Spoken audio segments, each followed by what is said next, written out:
sesudah mendengar penjelasan dari para dokter yang ahli, 85% itu tidak ada gejala klinisnya. Jadi yang membawa virus itu dia sehat-sehat saja, apalagi yang masih muda. Dia tidak ada gejala demam, tidak ada gejala batuk. Padahal 85%. Nah, boleh jadi di masjid itu ada dua pilihannya. Kita tertular atau tanpa sadar kita menularkan ke orang lain. Jadi ini bukan yakinlah Allah yang menolong, alhamdulillah. Saya diberikan kesempatan berguru dengan guru yang ahli tauhid sehingga nama juga disebut Darut Tauhid. Namun kenapa menyempurnakan ikhtiar seperti ini? Ya karena Rasulullah pun begitu. Tidak boleh mencampurkan unta yang sakit dengan unta yang sehat. Nah kita tidak tahu sekarang siapa yang sakit dan siapa yang sehat. Khawatir kalau ke masjid, mungkin yang menularkan kepada yang lain. Karena orang-orang sehat itu ujiannya sekarang 85% virus itu tidak menunjukkan gejala klinis. Saudaraku sekalian, ini bukan main-main ya. Lihat dalam tempo sebentar saja 2 minggu grafiknya dari 2 sekarang sudah 227. Bisa dibayangkan ini persis keadaan Italia 2 minggu pertama. Juga keadaan Iran 2 minggu pertama. Tiba-tiba begitu, ini besok lusa bisa melesat karena sebagian besar yang terpapar virus itu tidak menyadari dirinya membawa.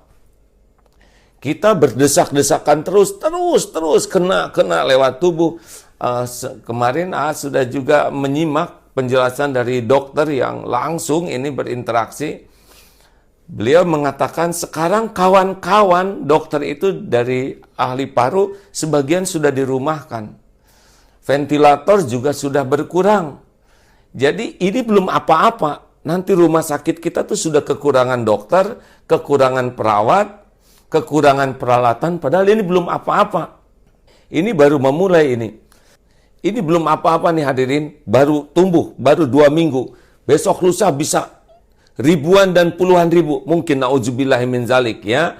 Kalau kita melihat kesantaian kita ya, melihat kesantaian kita persis di Italia yang santai, rileks saja, dianggap remeh dan tiba-tiba melesat. Ini adalah kezoliman bagi kita kalau kita menganggap remeh. Kita keluar hanya ketika darurat saja.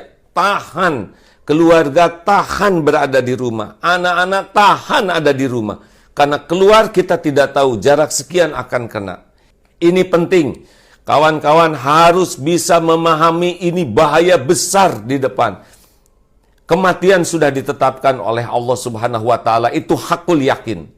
Ini bukan bicara masalah mati, tetapi ini penyebaran yang luar biasa ini. Kapasitas rumah sakit kita terbatas, dokter, perawat terbatas. Ini beda dengan di negara lain yang fasilitasnya banyak, kemudian uangnya juga banyak, kesadaran masyarakatnya disiplin. Korea itu tidak di lockdown, tapi disiplin. Dan setiap hari itu mengecek dari sini tuh sampai 15.000. Nah, kita sudah hampir setengah bulan, baru berapa ratus yang dicek.